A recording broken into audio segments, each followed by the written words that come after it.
Set in the suburbs of New York, this story focuses on Yuri Orlov, a smart man who can understand and learn things very quickly. However, his fate is less fortunate. Yuri is smart, indeed smart, but still inferior to the state system that should be used to develop unique and rare talents. This system is instead used by certain officials to splurge, instead of being used to expand employment opportunities and improve the welfare of the people so that they can live more decently. On the contrary, it is used for treason. Fuel that is more expensive is mixed with regular fuel. If I had known that, it would have been better to just buy the cheap one if the quality was the same. It is really annoying to see it. Remember, we are talking about a fictional country in a film, not reality. Because if it were our country, of course it would be very safe and prosperous. Currently, Yuri has just been fired from his job. Like it or not, he has to earn money by working at a restaurant owned by his biological mother and stepfather. At the restaurant, Yuri also has an adopted brother named Vitaly, who happens to be a chef there. One day, their business was shocked by the arrival of an armed gang who intended to kill a businessman. From the shooting incident that Yuri experienced for the first time in his life, he realized that basic human needs are not just about eating. There is something else that happens more often in this life. Namely violence. From there, Yuri began to plunge into the illegal arms trading business by utilizing one of his stepfather's acquaintances who usually sold weapons from outside. The first weapon Yuri sold was an Uzi. Yuri's first transaction was quite draining, because the buyer had pointed a gun at his face. The incident was enough to make Yuri's heart beat fast. After all that happened, Yuri accidentally found a bullet lying on the mattress and made it into a necklace hanger. With a promising initial profit, Yuri wanted to expand his business network so that he could earn more. Because he couldn't do it alone, Yuri invited Vitaly to become a partner in his new business. Vitaly initially rejected the offer after learning that the business his adopted brother was running was illegal and played on the black market. However, because he didn't want to disappoint Yuri, who he considered as his own brother, Vitaly finally accepted the invitation. Developing a business certainly requires relationships.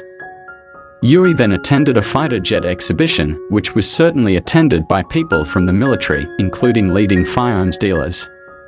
One of them was Simon, a famous firearms dealer who had been in business in this world for decades. With a polite and hopeful attitude, Yuri made an offer of introduction to Simon.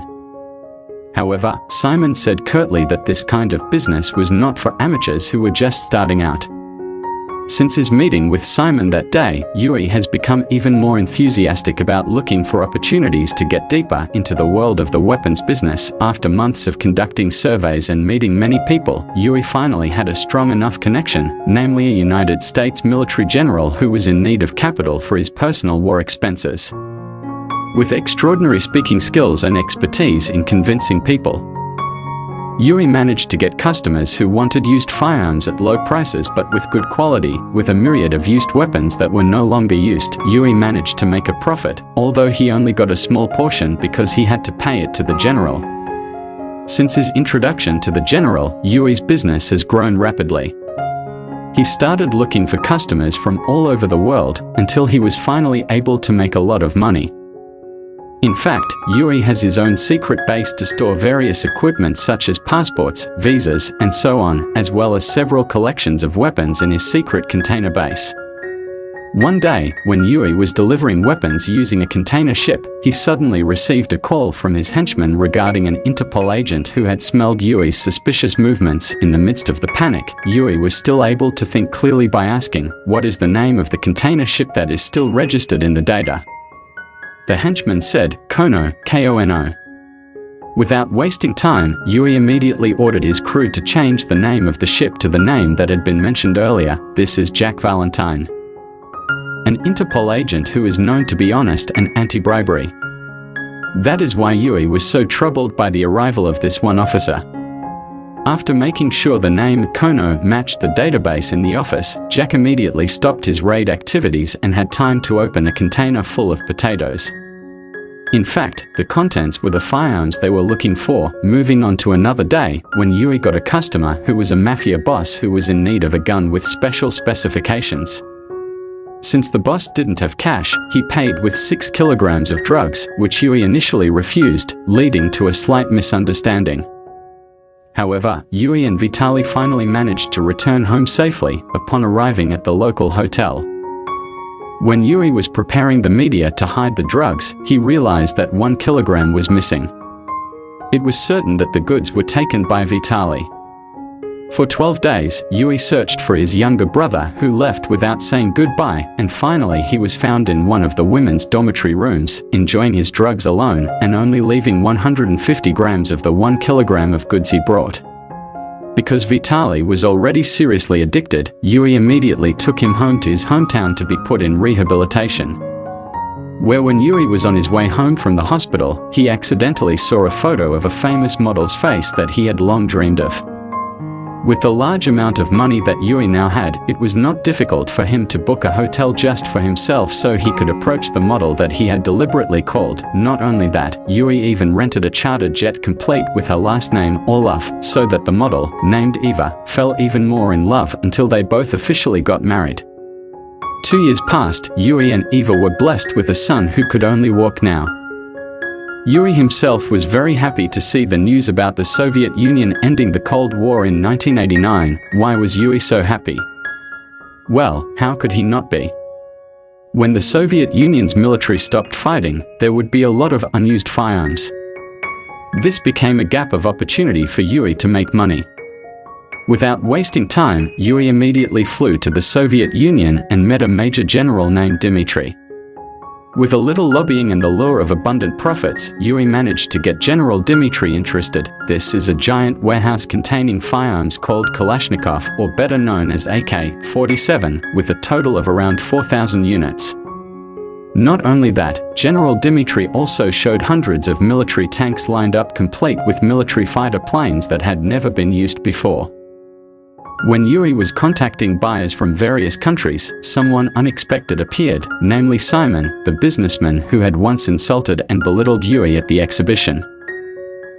Knowing that Yuri had already made a deal with General Dmitry made Simon want to offer cooperation so that he could also sell.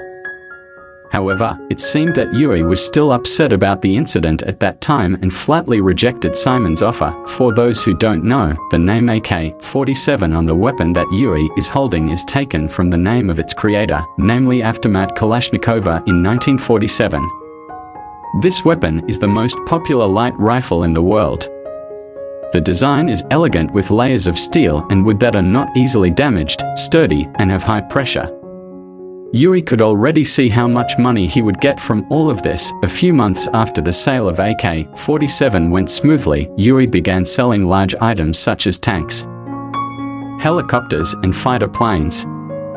However, a problem occurred when Interpol agent Jack Valentine intervened again, making Yuri have to think hard. He ordered a young man to disarm the fighter plane and its ammunition. As a result, when Jack arrived, he could not immediately arrest Yuri because there was no evidence. How could that be? Yuri deliberately sent the plane and its ammunition separately to different addresses. According to international regulations stated in the law, shipping commercial aircraft, ammunition, missiles, and so on is permitted on condition that there must be complete permits. Some time passed after Yuri and Dmitry became good partners and made a lot of money. Simon came back to make a cooperation offer, but Dmitry, who was loyal to Yuri, acted loyally by immediately throwing Simon out of his sight. As a gift of friendship, Yuri gave Dmitry an expensive car. However, just as Dmitry was about to drive it, it seemed that someone had placed an explosive device in the car which was actually intended to kill Yuri. But instead General Dmitry was the one who got hit. With the fact that General Dmitry was dead, now Yuri had no choice but to return to America and partner with the still mysterious general. Months passed, now Yuri was targeting the African market, which at that time was often involved in civil war. Where Yuri was approached by a reckless young man named Junior, with a look that said that his father was interested in doing business with Yuri, and this is Junior's father, the president of Africa named President Andy, who is known to be cruel and inhumane. When President Andy was trying out his gun, one of his men was busy flirting with a woman, so he thought he had been shot. Because he was shocked by the murder just now, Yui actually screamed only because the gun he was selling had been used once. That meant that President Andy had no choice but to buy it because it had been used too much. The incident made President Andy like it and immediately agreed to this business cooperation offer. After chatting at length, President Andy was honest about the economic conditions of his country, which were not as rich as other countries. He openly admitted that he could not pay with cash, but Africa had something much more valuable, namely a stone. Not just any stone, but a diamond, which at that time was nicknamed Blood Diamond because it was so rare and expensive on the market. In a short time, Yui returned to America with an inestimable and uncountable amount of wealth. However, in order to minimize suspicion, Yui's lifestyle was not too conspicuous. He only bought several historical paintings with fantastic values worth hundreds of billions of rupiah just to please Eva, his wife. Not long after, Vitaly appeared, the younger brother whose life is now a bit chaotic after getting rid of his drug addiction. In fact, to go out and hang out with his girlfriend, Vitaly still likes to ask his beloved brother for money. When Yui was at his secret container headquarters, Eva called regarding several Interpol officers who were looking for him. Yes, it was Jack Valentine and his team who really did a deeper investigation into Yui. Until finally, Jack found a clue that confirmed that Yui currently has a lot of private planes. Yui doesn't just have 1, 2, or 3 private planes, but an entire fleet to be traded and sometimes used by himself, in accordance with the title of this film. Namely Lord of War. Yui is a figure who is considered the god of war, because technically, he played an important role in the war at that time, and yes, when Yui was delivering a supply of firearms for President Andy, Yui got into trouble when Jack worked with the International Air Surveillance Department to catch him. Because the mysterious general who usually helped was busy and couldn't help, Yui was forced to use extreme methods to avoid being caught. Shortly after the plane made an emergency landing in an African village, the 2 pilots fled because they didn't want to deal with the international police. There, Yui racked his brains again to get rid of all the evidence on the plane by offering local residents around to take all the firearms for free. As a result, when Jack arrived, no evidence was found, so Yui was once again free from capture. After failing to capture Yui many times, Jack began to realize that he had no power to stop someone's crime. However, there was one warning that Jack gave as food for thought for Yui, namely, no matter how clever a squirrel is at jumping, it will eventually fall. No matter how clever a human is at scheming, one day they will be found out. It's just a matter of time. After talking with Jack, Yui immediately went to his lodging in Africa. Right at that time, President Andy was holding Simon hostage, who was caught wanting to seize Yui's position as a partner in their business. President Andy, who already liked Yui's personality, deliberately brought Simon as a gift so that Yui could execute him on the spot. Even though Simon was a cunning person and had the heart to kill General Dimitri, Yui still couldn't kill him with his own hands. President Andy held his gun so that Yui wouldn't feel too guilty. Even though Yui was an arms dealer, it didn't mean he was the angel of death. This was the first murder in his life. Yui, who was full of regret, finally drank until he was drunk and experienced psychological pressure that was quite disturbing to his mind. At the same time, at home, Eva had a guest, namely Jack Valentine. Now, Jack was getting braver to reveal what her husband's real job was. After being explained various things, Eva finally understood. When Yui returned home, Eva immediately begged Yui to stop his illegal work. Although he was angry and shouted at him, Yui finally complied with his beloved wife's request. For 6 months, Yui switched from the arms business to the large-scale timber trading business.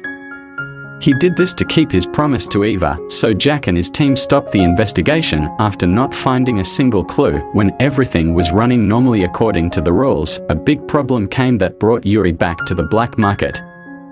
The problem came from President Andy and his son, Junior, who deliberately came to America just to meet Yui alone. As expected, President Andy and Junior's arrival this time was to request another supply of firearms to expand their territory in Africa. With the lure of a large diamond with a fantastic value, Yui immediately agreed to the deal. Shortly after the president and his son left, Yuri immediately headed to his container headquarters to prepare everything, without realizing that Eva, his wife, was following him from behind to ensure that her husband did not return to the wrong path. Not wanting to do this job alone, Yuri invited Vitaly, his younger brother, with the intention of giving him the opportunity to make his own money. Vitaly immediately agreed, and the two of them headed to Africa. On the same day, upon arriving at the African airport, President Andy just told him that the supply of weapons this time was not for him, but for his friend who was in the western region. Junior was sent as a companion who would accompany them both to their destination, bringing 2 trucks filled with hundreds of AK-47s. Yuri immediately made a transaction with the chairman there. In the middle of the transaction process, Vitaly had to witness a horrific moment when women and children were brutally killed by the group's troops. Not agreeing to have their weapons sold to someone with no morals, Vitaly begged his brother to cancel the transaction. However, Yuri remained focused on his plan and continued the negotiation. How stubborn Vitaly was, he finally opened a box of grenades and tried to destroy it as a form of protest. Where the action was accidentally discovered by Junior, who was behind. When Junior was killed by a crowbar, Vitaly threw a grenade into one of the trucks. Instead of running away from there, the leader and his troops immediately opened fire. This is what happened. Vitaly died horribly, while the transaction continued with the remaining 1 truck. Yuri's business cooperation with President Andy was cut off after Junior's accidental death. In fact, because of the incident, Yuri had problems with the airport when he brought Vitaly's body in a coffin. In the end, Yuri's status was determined as a suspect after illegal bullets were found in his body. After a long time, Jack Valentine finally managed to catch Yuri perfectly.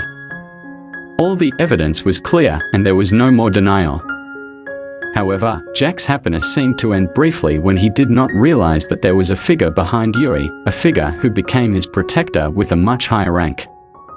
Yes, it was an American general who had been Yuri's backing all this time. With all the efforts Jack has made for his country, he deserves a direct thank you from the general, even a promotion. However, Yuri must still be released because he is the country's most reliable asset and the most profitable compared to the others. After all that he has been through, Yuri finally returns to his position as an arms supplier. This is how he survives, because in the midst of people who are busy destroying each other, Yuri is in a profit zone that always gives him 100% opportunities to make money. That's the secret to survival. Never go to war.